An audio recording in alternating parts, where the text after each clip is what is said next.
Nanatanteraka fihaonana tamin'ny mpampalala vaovao ny Mamimi na ny malagasy miray sy mifankatia ny zoma lasa teo fotoana izay nitondrany fanazavana misimisy kokoa mikasika ny ilay programma Josepha ny andinjiny atao anatin'ny ety fanadihadiana iarahana amin'ny ravakarandriamanalina ity no itondrana an'izay.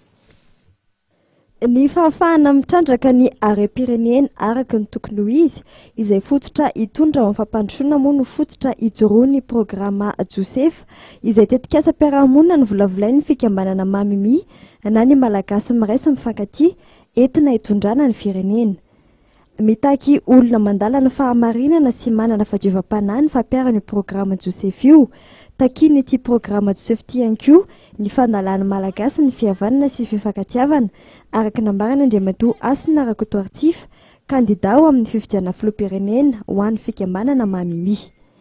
Amin'ny fisina eto ireo tany no endanitra azy fa ampivelomana amin'ny malagasy ny arena no men'Andriamanitra Madagasikara voarakitra tsipliana ao anatin'ny programma Josepha avokoa izany rehetra izany. Ao anatin'izany nefa dia ilaina ho madio isika anana fo madio tontolo isainana ary madio koa tontolo iainana. Olona manaiky sy vonona iova amin'ny fomba fanindry manana fitondran-tena madio tsy ary fitiavam-bolo tsy ary fitiavan-kely ny fisainana fa any amin'ny fatahorana n'Andriamanitra sy ny fitiavana namana tahaka ny tena ka ny mpitondra ny malagasy miray sy mifankatia no amin'ny modely soatra velona amin'izany.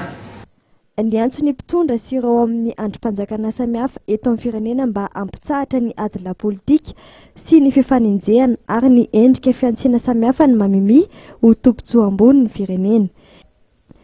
Fantatra moa fa ny Mamimi dia misandrahaka amin'ny distrika 7 manerana ny nosy ankehitriny. Distrika 7 dia efa misy mpikambana avokoa. Raha ny mpikambana mavitrika ambara amin'ny teny frantsay hoe membre actif dia miisa eo amin'ny 500 eo manerana nosy.